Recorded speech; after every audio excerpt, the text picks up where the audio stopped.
Good morning. How are you, sir? I'm very good, thank you. How are you? Please, can you introduce yourself? We want to know who you are. All right, everybody. Hello, Africa. Tell me how you're doing. It's your boy, Cross Google Truby James, your Nollywood finest actor, singer, director, and producer, right here in South Africa. Okay, thank you so much. How long have you been in showbiz and in directing? How long? Well, I started my career as a young actor, grew up in the industry, Nollywood. I'm sure all of you know Nollywood, which is the Nigerian movie entertainment industry. Made my mark there and also relocated to Big Brother Africa. Now living in South Africa, raising my families and building my life, and yeah, it's all good. That's where we are now. So I studied creative director in Avda Film School. I'm also doing some acting, which is I'm currently in Mpini on Showmax, and I'm also shooting another one for Netflix. So we're just busy doing content here and there, and there. Yes. What do you think about your business as a director? What do you think about business in Africa? For me, it's passion. You have to love what you do. I don't think you should do something you don't love, because you will never drive inspiration or joy from it, because you look like a slave, that you're working for money for a slave. But it depends on how people want to monetize or generate their money.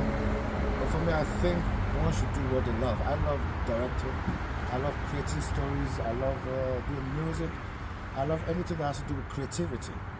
And that's how I'm creative. So I'm on that line. One day you're going to see me tell the world's biggest story ever that ever existed in this world. So it's a gradual process. It's going. Africa has a lot of story to tell. Our producers and creative directors are not telling our story the way it should be. By now, in the time of Africa, we should be Pan-Africanism, because our world has evolved and it's a global thing now. The Indians live in Nigeria, right? Nigerians live everywhere. South Africans live in London.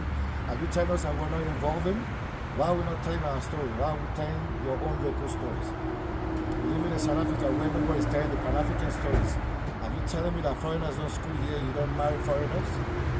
How are they going to know? This is what existed and this is what happened amongst the humans that lived here. But nobody's telling those stories. Okay. So that's where we bridge the gap. That's where we're hoping to bring in a new frontiers and a new horizon to tell proper stories through the Pan-Africanism in South Africa. Okay. What do you think about what is it easy to do business in Africa, or is it difficult? Like, if you would live here now and go to Kenya or go to Mozambique or go to Tanzania, somewhere in Africa, do you think it's easy or difficult to do business in Africa? Well, I wouldn't say. I think Africa is the same thing. I've been to those places, but I'm just visiting. So I wouldn't say how the living is constructed there. I live in South Africa. I know how living is constructed there. So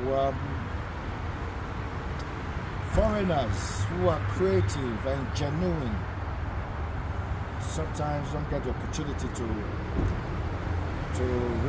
grow the way it's natural. First, the locals here are considered, like in their screens, it's considered their own local people before you. So, but I don't know. But I think it depends on your application of how you do business and the people you know as well.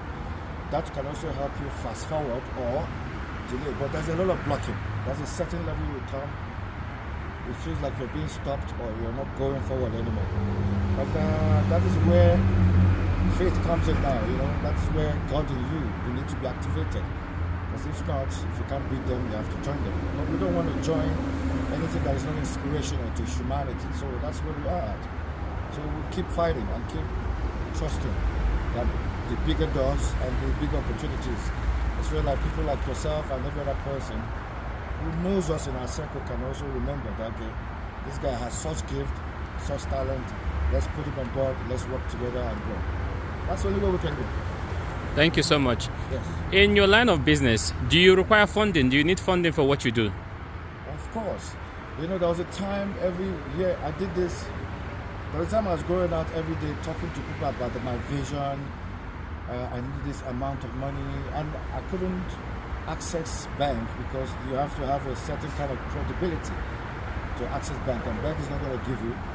And then you go to NFVF, and then they tell you black empowerment for your people and all that. So it's just, obviously we need funding.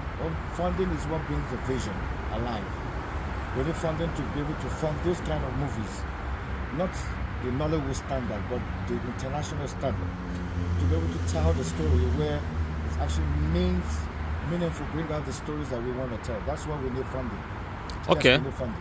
Let me ask you a question. If you had access to funding, and you already have a vision of a particular maybe movie that you want to bring out, and then what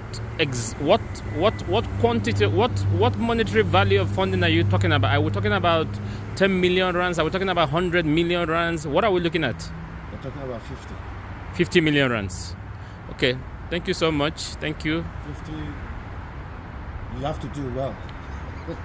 You don't want to manage. If you want to shoot in a helicopter, you shoot in a helicopter.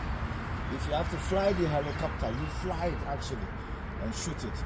So everything that needs to be done must be original. Instead of trying to manage money while you're shooting a movie, makes the movie very poor, because you're interpreting a story. You need to be original with your interpretation. Okay, thank you so much. What would you advice you would give to somebody who wants to come into your industry, like somebody who is new? What would you advise? Just be passionate. Be passionate. Have other things that you do. The movie is not the only thing that helped me face my family. Those things comes every once in a while or every now and then. But have something on the side that you're doing genuinely. Like I do real estate on the side. I do commodities. I do clothing. I just outsource. When I see people need something, I just hustle. So that way I'm not dependent on it. So you need something. You need to constantly put something on your table to also survive. Because if not, you will end up doing something else you don't want to do. And you don't want to put yourself in this industry. Your reputation, your image, everything matters. You gotta build that. And also you need to be patient. And you need to be passionate. And then before you know it, one good door, you're in. Continue to build and build and build and build. Thank you so much for this time that you have given to us for this interview. Thank you.